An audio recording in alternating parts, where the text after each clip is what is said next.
Uma notícia que foi amplamente debatida e divulgada nos Estados Unidos. O estado da Louisiana aprovou um projeto de lei que permite castrar cirurgicamente abusadores de crianças. Esse texto impacta quem cometer esse tipo de crime com agravante contra menores de 13 anos. Essa proposta está nas mãos do governador republicano Jeff Landry, que é inclusive aliado de Donald Trump. Se for aprovada, essa medida será inédita nos Estados Unidos. Estados como Texas, Califórnia e Flórida prevêem apenas castração química. Vamos gerar com os nossos comentaristas. Dávila, é importante a gente alertar a nossa audiência, porque nós trouxemos, inclusive, a discussão sobre a castração química, um projeto e um debate que é feito, inclusive, aqui no Brasil. Só que no caso dessa proposta, é a castração cirúrgica, né? É a retirada do órgão genital sexual masculino. Enfim, é uma medida extrema, mas eu queria escutar a sua reflexão acerca dessa proposta. Olha, uma das coisas importantes dos Estados Unidos é que é um Estado federativo de verdade. No Brasil, a gente fala que é República Federativa, mas não é, porque o poder está totalmente centralizado em Brasília. E isso permite os estados atestar políticas públicas distintas. Então, você pode ter essa política pública no estado, pode ter castração química no outro, pode não ter nada em outro. E isso permite que os estados sejam laboratórios para se testar políticas públicas. Por que isso é importante? Porque a política pública que mostrou que deu bom resultado pode ser adotada por outros estados. Ao passo que quando você tem sempre uma lei nacional, se é uma política pública que não é boa, você não consegue depois revogar a lei. É uma dificuldade para revogar uma lei. Então, o Brasil, o Mota defende isso, o Beraldo, eu tenho certeza que o Palumbo também, que é a história da descentralização do poder. Tem que devolver mais poder para os estados e municípios, porque é isso que os Estados Unidos está fazendo.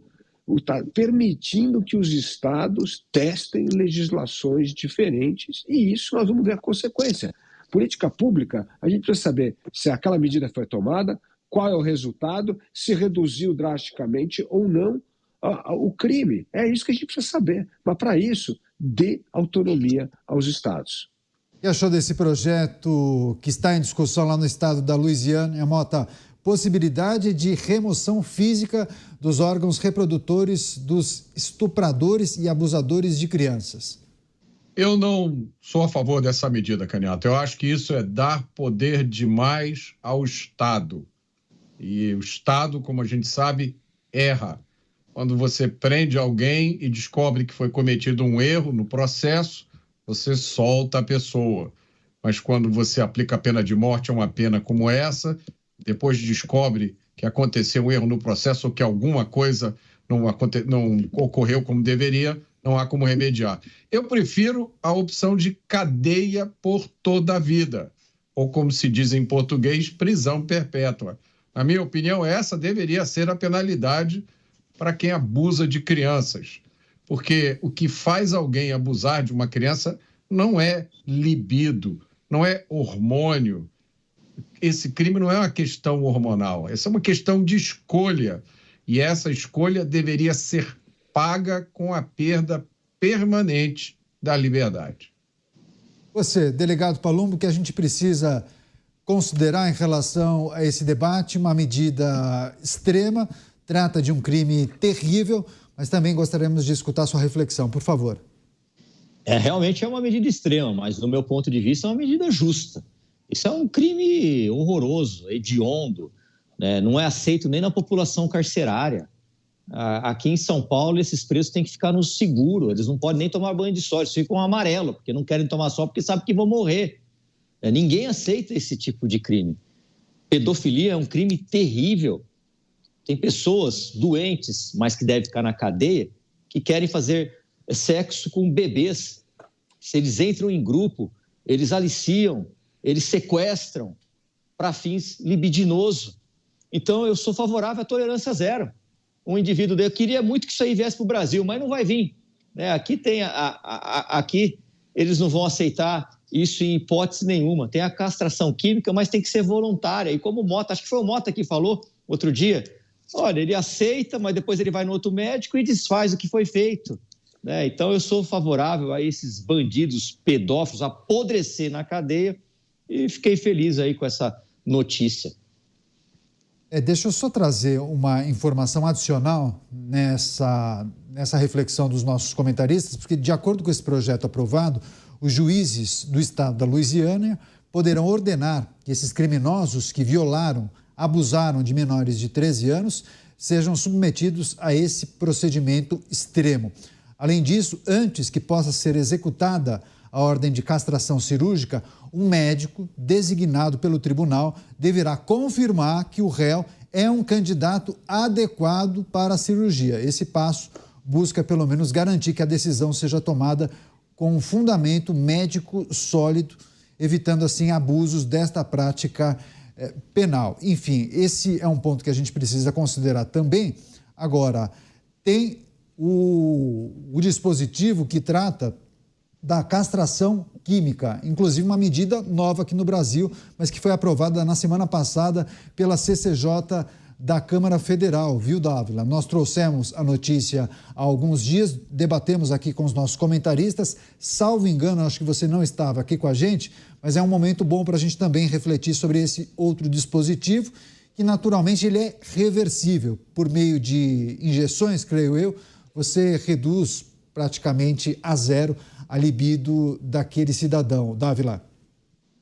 Olha, eu estava explicando aqui o sistema americano e volto aqui ao Brasil. Eu também, como Mota, eu sou contrário a qualquer coisa que pode ser reversível, porque se há um erro no julgamento, você não tem como reverter. Agora, é interessante essa história da autonomia dos estados, porque você pode justamente testar a política pública. Por que você vai fazer uma política nacional sem vazamentos técnicos, sem qualquer forma para ver se aquilo realmente vai diminuir ou não? Porque se o cara é doente, você pode castrar ele que ele vai continuar fazendo, o outro vai continuar fazendo, porque ele é doente. Então não tem assim uma coisa corretiva. Então é melhor tirá-lo da sociedade para sempre, uma pena perpétua, como disse o Mota. Agora, por isso que é importante essa história da autonomia dos estados, porque você vai testar coisas que funcionam e que não funcionam. Então tem estado que tem castração, tem estado que permite fumar maconha, tem não sei o quê, e aí você começa a ver como é que vai ser o efeito daquilo na saúde pública, nos jovens, no aprendizado escolar. Tem que parar de achar que toda política pública no Brasil tem que ser nacional. Esse é o grande erro do Brasil. O Brasil tem um grande ativo que é uma república federativa, mas nós damos muito pouco poder e autonomia aos estados. E aí não se permite testar políticas públicas, porque se amanhã você testa uma política pública e funciona, ela pode ser replicada em outros estados. Eu vou dar um exemplo aqui.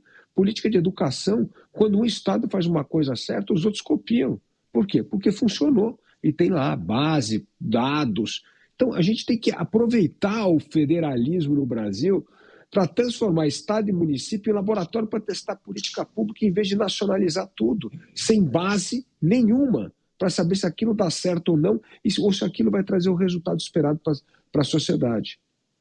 Mota, trazendo a discussão aqui para o Brasil, nós destacamos aquela manifestação dos deputados que fazem parte da CCJ da Câmara, né? Castração química voluntária de condenados por crimes sexuais, matéria que foi aprovada, matéria de autoria do senador Stevenson Valentim do Podemos e teve como relator o Ângelo Coronel do PSD da Bahia. Só reforçando, na verdade, matéria aprovada na CCJ do Senado.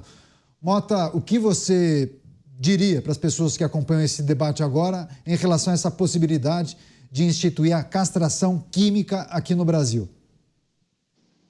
Eu não tenho conhecimento de experiências semelhantes, né, feitas em outros países do mundo para dar uma opinião sobre a eficácia disso, se isso funciona ou não. Os únicos elementos que eu tenho são o meu conhecimento do Brasil, do que é esse país. Como eu disse da outra vez, o sujeito vai tomar a injeção dele lá, depois sai, vai no médico clandestino ou no médico qualquer e dá para ele um antídoto e aquilo ali passa a não valer. Eu também compartilho da opinião do Dávila. Crime é uma decisão do criminoso. Ele tem um problema na cabeça dele, ele não pensa como a gente. Então, não é porque ele está tomando um hormônio que ele vai deixar de querer fazer coisas ruins. Isso não existe. Não existe ressocialização hormonal. Eu acho que isso é uma fantasia, tá? Eu acho que isso, na verdade, abre brechas para a turma do garantismo venal contra-atacar, dizer, olha, estão querendo torturar os coitados dos presos. Nós vivemos numa sociedade que lida de uma forma muito superficial, muito leviana, com essa questão do abuso de crianças. A gente volta e meia vê criminosos que foram condenados por abuso de crianças sendo usados como exemplo disso ou daquilo, né? Participando de programas de televisão. Nós vimos aí, eu não vou mencionar exatamente qual foi a situação, mas se todo mundo que fizer um esforçozinho vai se lembrar. E esse crime é considerado quase como um outro crime, como outro qualquer. Não existe um rigor especial na punição desses criminosos. Esses criminosos também têm direito a todas as outras coisas que os outros criminosos têm. Então, eu acho que a gente tem que dar um passo para trás. Antes de entrar nessa questão da castração, a gente tem que dar um passo para trás e voltar a discutir progressão de regime, audiência de custódia, saidinha, remissão de pena por leitura. Essas coisas têm que acabar. Prisão tem que ser punição dura sim. Quem não quiser ficar na prisão, não cometa crime, é muito fácil. Milhões de brasileiros, a maioria dos brasileiros, nunca cometeu nenhum crime.